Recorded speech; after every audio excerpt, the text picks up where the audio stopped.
कुछ नहीं कहेगा। जिसके मन में खोट है, जिसके मन में बुरे विचार है, वो क्या कहेगा? इतना बूढ़ा व्यक्ति 20 साल की लड़की को लेके जा रहा है, जिसके मन में बुरे विचार है, विचार अलग होते हैं। अब इसमें क्या हुआ, हमने देखा, क्या देखा कि ये एक बूढ़ा व्यक्ति लड़की को ले जा रहा है, लड़की पीछे पीछे है, वो आगे आगे जा रहा है। किसने देखा? हमारी आंखों ने। मगर ये आंखों ने जो देखा वो भी झूठ हो सकता है। अब ये उसका पिता था, ये उसकी बेटी थी, और हमने देख के मन में दूसरा भाव लाया। यानी प्रत्यक्ष प्रमाण भी झूठ हो सकता है, मगर ये प्रमाण कभी झूठ नहीं हो सकता। संतों की वाणियां कभी झूठ नहीं कहेगी। यानी इस पे विश्वास हमको रखना ही पड़ेगा।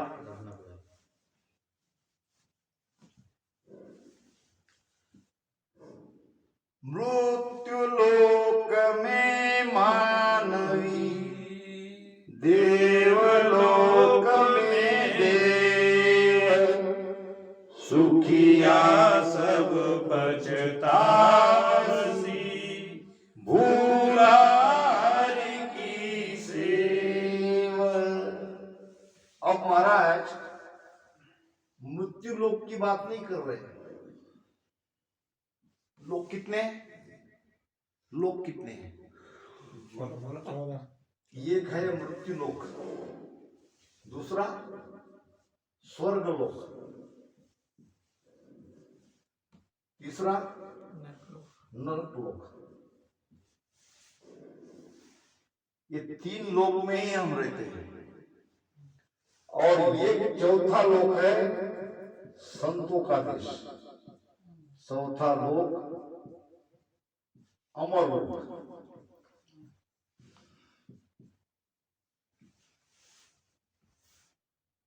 जैसे ये भौगोलिक नहीं है, वैसे ये भी भौगोलिक नहीं है। भौगोलिक समझते हो?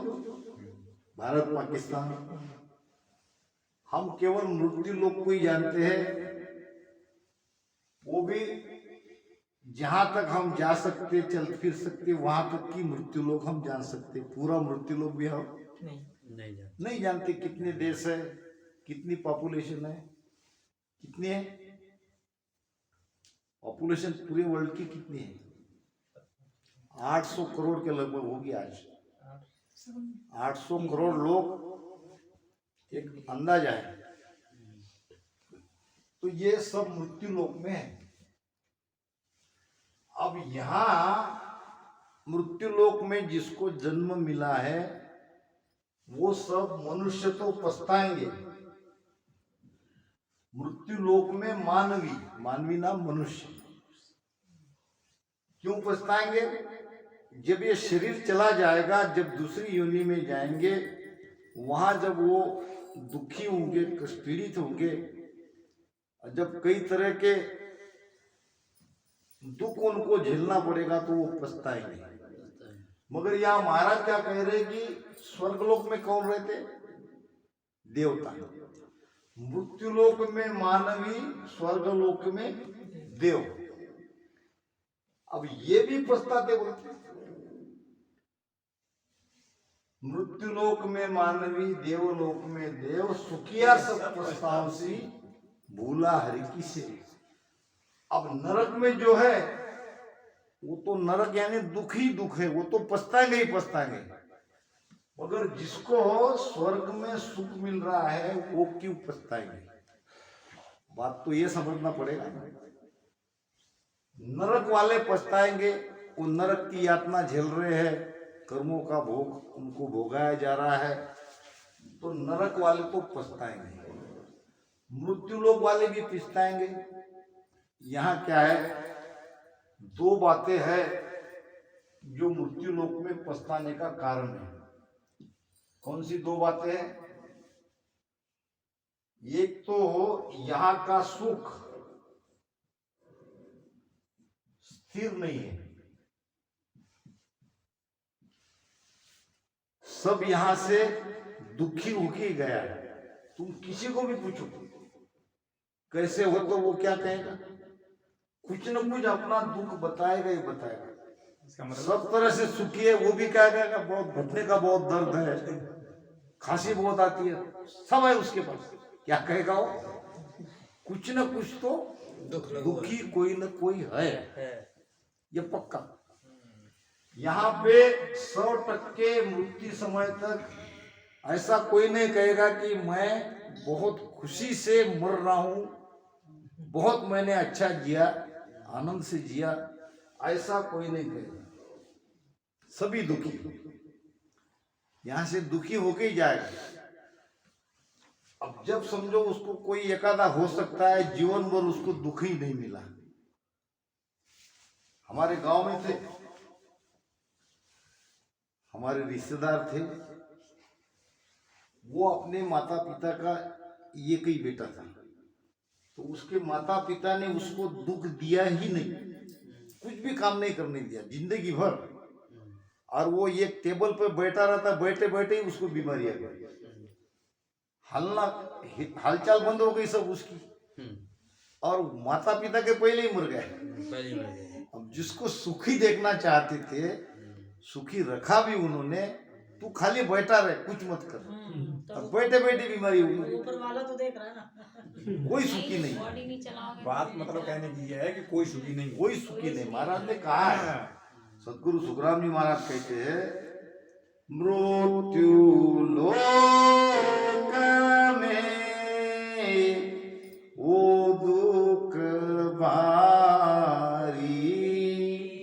मृत्यु लोक में वो दुख भारी, मरता बार ना लागे बे, इंद्रिया सुख हुए नहीं पूरन, इंद्रिया सुख हुए नहीं पूरन, चाय बहुत घट जागे बे, सर्व दुखी लो, सर्व दुखी लो, तन धर सुखिया न कोई। क्या कह रहे महाराज? तन धर यानी शरीर धारण करने वाला कोई भी सुखी नहीं है, कोई भी सुखी नहीं। ये क्या हो गया? सिद्धांत। सिद्धांत समझते हो? सिद्धांत बिल्कुल ये सिद्धांत है, शरीर धारण करने वाला कोई सुखी नहीं है, चाहे वो किसी का शरीर रख ले। अब ये मनुष्य सुखी रह सकते थे, मगर यहाँ दो बातें बड़ी गड़बड़ हो गई। क्या? एक तो मृत्यु कब आ जाएगा इसका पता नहीं, ये पीछे ही लगा है। ये तो पीछे लगी है। क्या पता हम आज सो जाए और उठे ही नहीं, वो श्वास की क्रिया अगर खत्म हो गई, वहीं गड़बड़ हो गई तो रात में ही खत्म, इसकी गारंटी नहीं है। ये सबके पीछे ये मृत्यु का भय है, आप मानो मत मानो। एहसास करोगे तो बहुत अच्छा रहेगा, डर रहेगा, और डरने से जिंदगी और हम संभल सकते हैं। डर रहना जरूरी है। डर से तो समझ लेगी। अरे अभी बात निकली यहाँ बीसलपुर में, ऐसे बैठे थे, कटिंग दाढ़ी बनानी तो बात निकल जाती है। पुराने जमाने में मैं सुन रहा था चुपचाप, मतलब सुनते सुनते भी ज्ञान मिल जाता है।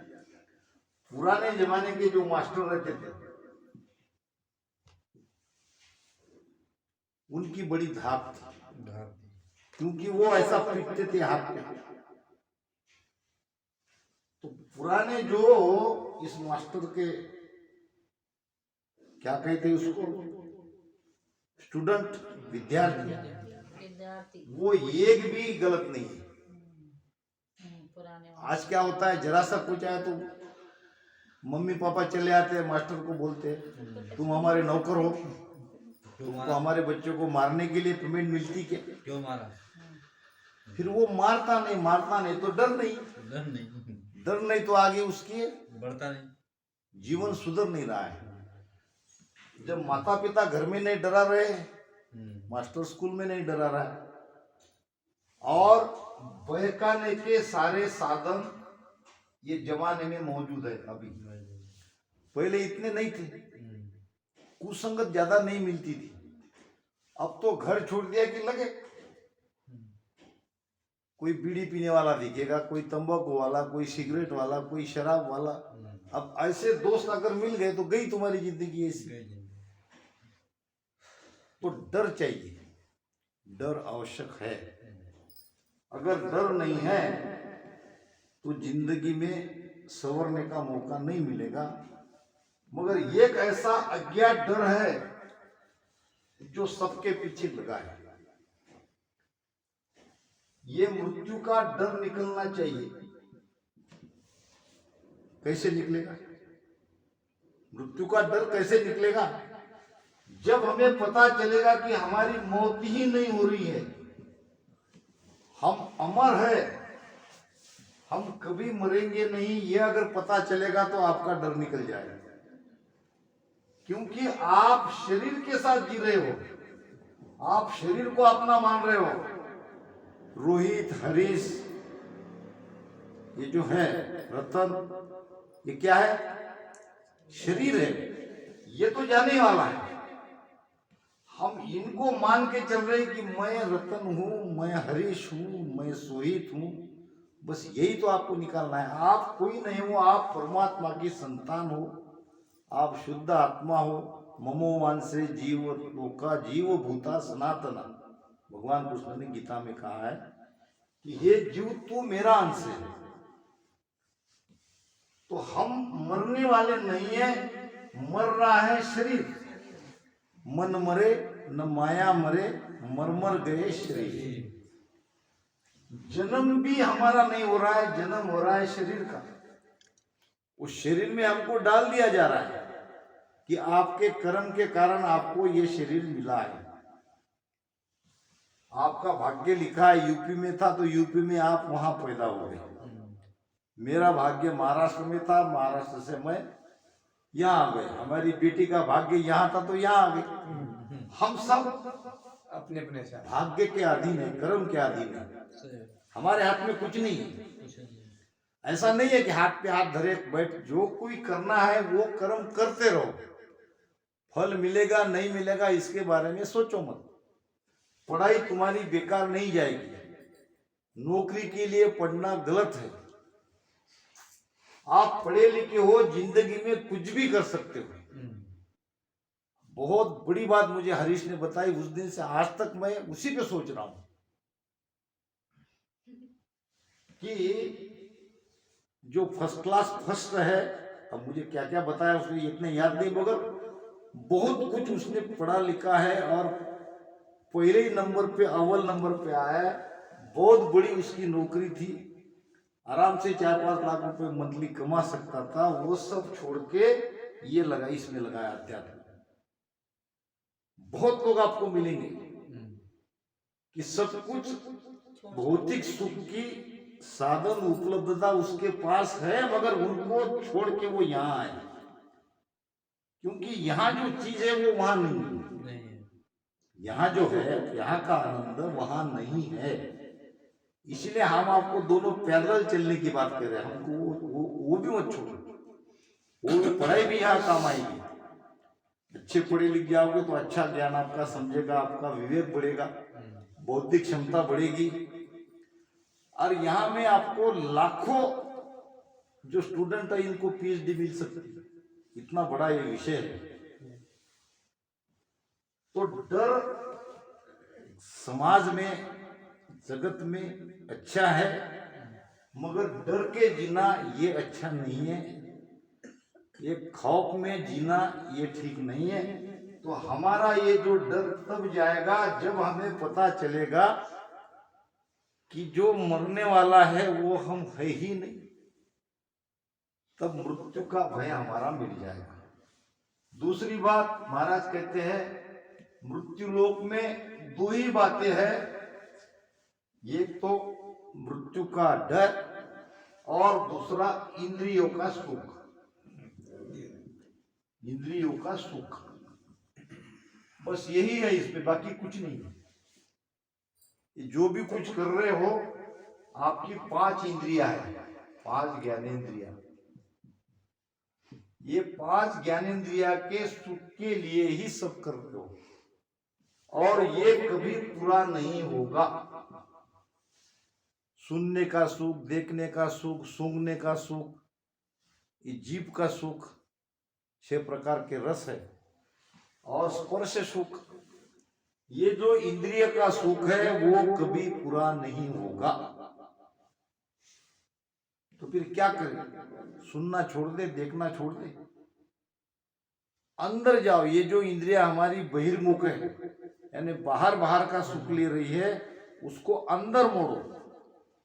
अंदर मोड़ोगे तो सब सुख हाजिर होए। सब सुख भीतर में ऐसा आनंद मिलेगा, भीतर में ऐसा सुख मिलेगा कि इसका प्रमाण आपको बाहर मिलेगा।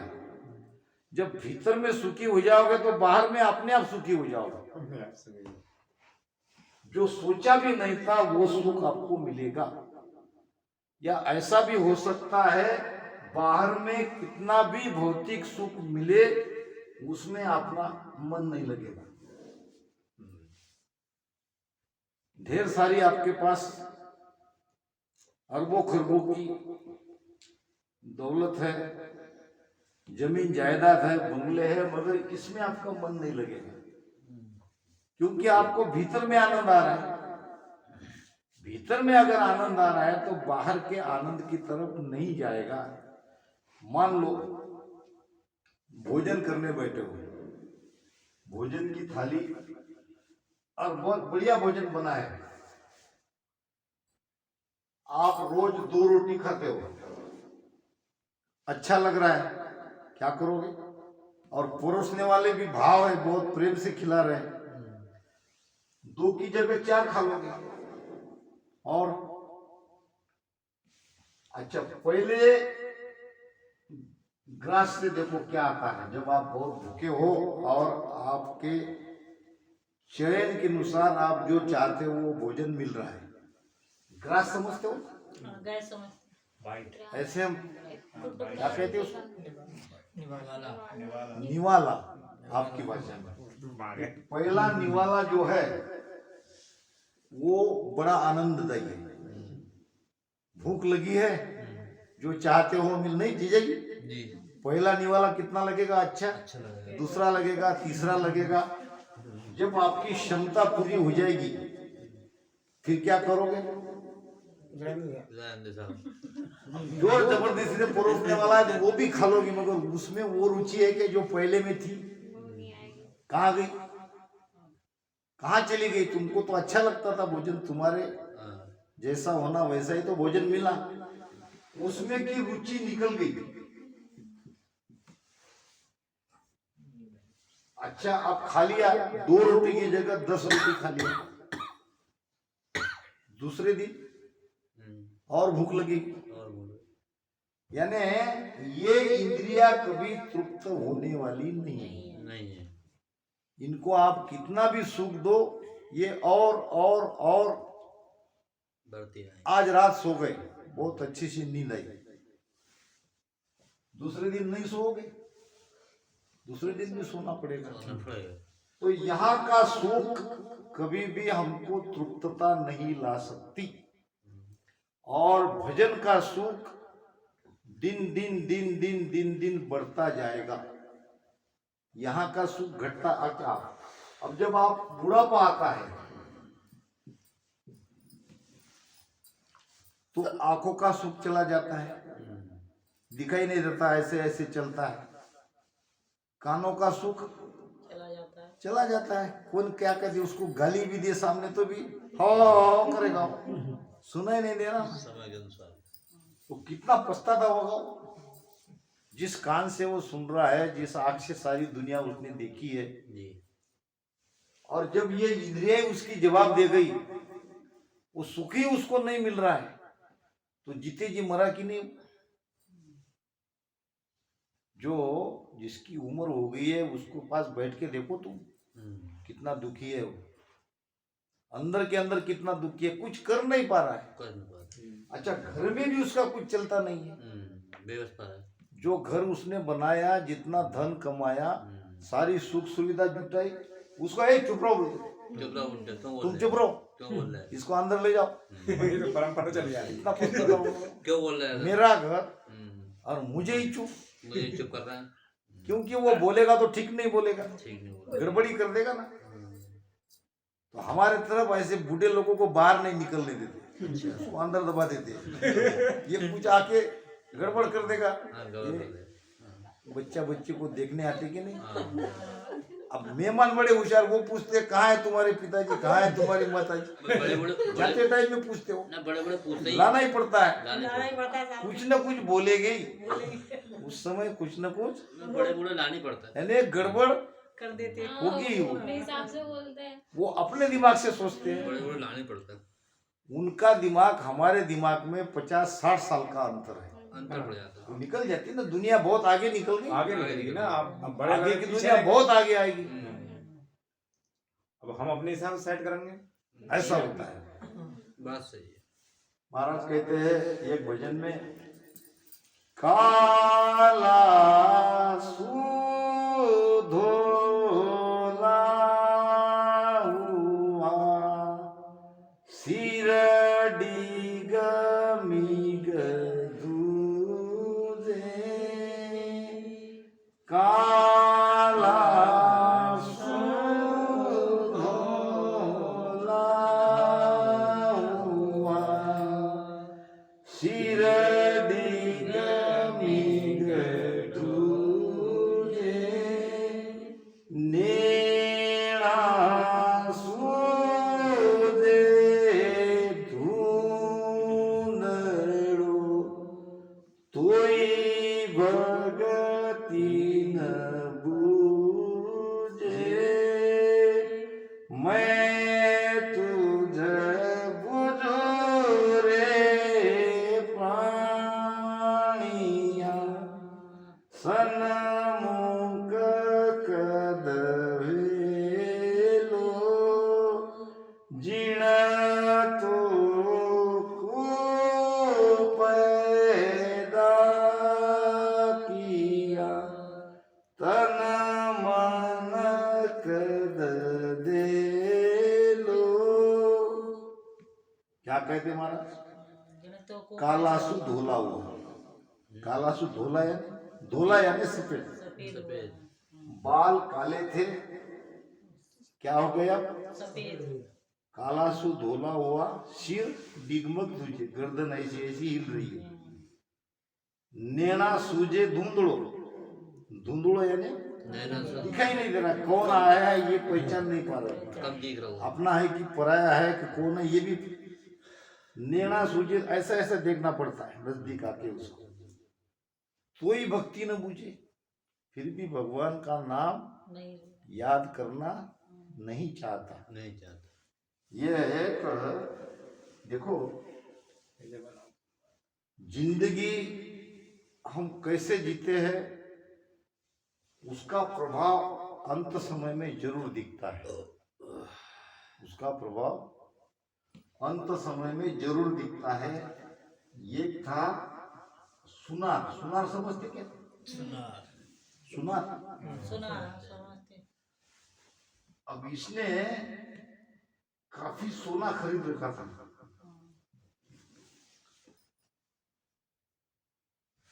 और फिर गवर्नमेंट ने सोने के भाव कम कर दिए, लगभग मान के चलो 1 क्विंटल सोना उसने खरीदा, और गवर्नमेंट के भाव ऐसे हो गए, आधा दाम उसका हो गया। अब वो पड़ गया बीमार फिकीर से, अब क्या होगा अगर भाव बढ़े नहीं तो? घाटे में आना। बीमार पड़ गया चिंता में, चिंता। ये चिंता उसको खा रही थी, चिंता नहीं खाना। चिंता नहीं करना, चिंता से चतुराई घटे, दुख से घटे शरीर। कुछ भी हो जाए, जीवित तो है, जीवित है तो आस है, चिंता क्यों कर। तो ये चिंता में बीमार पड़ गया। अब बच्चों को लगा, अच्छे से अच्छे डॉक्टर को उनको बताया, फिर भी वो अंदर से चिंता उसकी नहीं जा रही थी। अब एक दिन अब काफी बुखार भी आ गया, कोई मरने थोड़ी नहीं, तो ऐसे ही एक झोला साहब डॉक्टर को बुलाया, चलो भाई सब जगह इसको बता के लाए, कहीं भी ये दुरुस्त नहीं हुआ, अब मरने थोड़ी देना है, कहीं न कहीं कोई दवाई चलती रहेगी। तो ये झोला साहब डॉक्टर आके ऐसा उसने वो लगा था स्टेथोस्कोप, ये लगा के उसने कहा 103 है, क्या कहा, बुखार के लिए कहा। ये 103 सुन के बुढ़ा चिल्ला रहा, बेच दो बेच दो बेच दो। मैंने 80 में ही खरीदा था। क्या कहा उसने, 80 में खरीदा और 103 आ रहे हैं। वो बोल रहा बुखार, इसने सुना 103, यानी वही उसके मन में था। वो ऐसे उठ के बैठ गया, अरे भाई बेच दो, आप क्या सोच रहे हो, मैंने 80 में ही खरीदा था, बेचो। वो कहने लगे तुम्हारे बुखार की बात हो रही है, तुम कहाँ की कहाँ ले जा रहे हो। 30 रुपए ज्यादा मिल रहा। जीवन भर हम जो करेंगे वो हमारा पीछा नहीं छोड़ेगा। ऐसे ही एक बुढ़ऊ था, बूढ़ा आदमी। अब ये इसके दोनों बेटे रामसनी थे। अब रामसनी लोग क्या कहते अपने माता पिता को, आखिरी में राम बोलो, रामधनी को तो मगर ये बड़ा पक्का था, इसको कुछ भी किया तो ये राम बोलता ही नहीं था और सब बोलता था। तो एक दिन ऐसे ही लेटा था, आखिरी श्वासें गिन रहा था, दोनों बच्चे आ गए, लगा कि भाई अपने पिताजी कम से कम राम बोल के तो गति तो होगी। बहरा हो गया था, सुन नहीं रहा था, जोर से उसके कान में कहे पिताजी राम बोलो राम। वो कह रहा मुझे सुनाई नहीं दे रहा। अब दोनों बच्चों ने कहा सुन तो रहा है, सुनाई नहीं दे रहा, कहने चलो इसको और पकड़ दे इसको। दोनों बेटे ने कहा पिताजी क्या नहीं सुनाई दे रहा। अब तो कहेगा ही वो राम। वो क्या कहता है, जो आप कह रहे हो, फिर भी राम नहीं बोला, यानी जो आप कह रहे हो वो सुनाई नहीं दे रहा। बड़ा मुश्किल है ये राम शब्द जीभ पे आना। आप सब लोग अच्छे परिवार से हो, रामसनी परिवार से हो, ये भक्ति आपको क्या कहते हैं उसको, जैसे बंटवारे में आता है ना आपको बाप की स्टेट, हाँ आपकी जमीन जायदाद लेते हैं उसके जायदाद मिलती है, ये जायदाद मिली आपको, जागीर मिल रही है। बिना कुछ किए वो परिवार में आप जन्म हो गया। जैसे आपको बिना कुछ मांगे जागीर मिल मिल गई है। गई, इसका फायदा उठाओ, इसका लाभ लो। आगे महाराज कह रहे हैं 84 बंचतो नर देही, भगति काज पछतायो, हल होशियार करो नर सिमरण, ओ अवसर आयो। ये तो बड़ी सीधी बात है। मनुष्य चेक रहना चाहिए। चेक कहते हो, होशियार, जैसा एक मिलिट्री मैन रहता है हर समय से सावधान, उसको कहते हैं हल होशियार। होशियार लोग, काल आपके पीछे मंडरा रहा है। 84 बंचतो नर देही, भक्ति काज पछतायो। 84 लाख योनि में थे, पशु थे, और कभी कीट थे, कीड़ा थे, या सूक्ष्म सूक्ष्म भी जीव जंतु है ना, ध्यान से देखो, पेड़ बहुत पौधे थे, तब क्या किया? पछताया। क्या पछताया? कि हम अगर मनुष्य शरीर जब हमको मिला था तब अगर भक्ति करते तो ये नौबत नहीं आती, ये दुख हमको झेलना नहीं पड़ता। 84 वंशकों यानी 84 लाख योनि में हमने ऐसी इच्छा करी कि हे भगवान हमको एक बार मनुष्य शरीर में भेजो। अब परमात्मा ने मान लिया आपकी बात, भेज दिया मनुष्य शरीर में। तो अब क्या करो? अब सावधान हो जाओ, होशियार हो जाओ और भक्ति करो। नहीं करोगे तो वापस आपको और इतना ही दुख झेलना पड़ेगा, इससे भी ज्यादा, क्योंकि जो मनुष्य शरीर मिला है उसमें भी तो कर्म करोगे, ये भी तो उसमें प्लस होगा। हल होशियार करो नरसिमरन, वो अवसर अब आयो, ये समय अब आया है। भक्त करते ठीक है, भटे। बंद करो।